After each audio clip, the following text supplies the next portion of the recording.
তো মূলা নাকি এটা কি বেগুন? এটা কি বেগুন মনে হইতেছে আপনার? অন্যরকম মনে হচ্ছিল তো। এটা কি মনে হইতেছে বেগুন মূলা না বেগুন কোন? কি মূলাটা কি খারাপ হচ্ছে?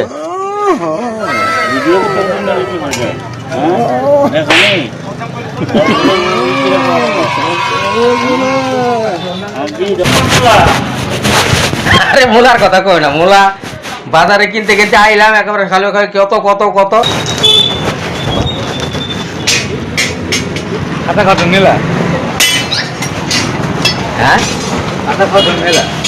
নিয়ে আইলাম, কিন্তু কথা হইলো বাজারে যেভাবে দেখাইতে দেখাইতে নিয়ে এলাম, এই খালি কয় কত দাম কত দাম, এই কইতে কইতে না এটা হজম হবো কিনা। মূলা করে পছন্দ খারাপ হয়েছে মালটা, দেখি কাঁচা খামু, আবার কালো জিরা দিয়ে ভাজাও ভালো লাগে, কুচি কুচি করে গাইটা ভালো লাগে, কাঁচা খাইতে পারবো, মুড়িটা খাইতে পারবো, ভাতও খাইতে পারবো। না একটু খাইতাম, এখন খাই না, গ্যাস হয় আটটা দিয়ে শেষ করে একদম। ঠিক আছে, আগোটা গেলে খাইতাম আমরা। না আমার গ্যাসের প্রবলেম আছে, আবার খাওয়া যাবো কিনা ডাক্তারে দেখাই যায়, ওষুধের দোকানে যায় ডাক্তারে দেখাই যায়। আমি তাহলে ঠিক আছে।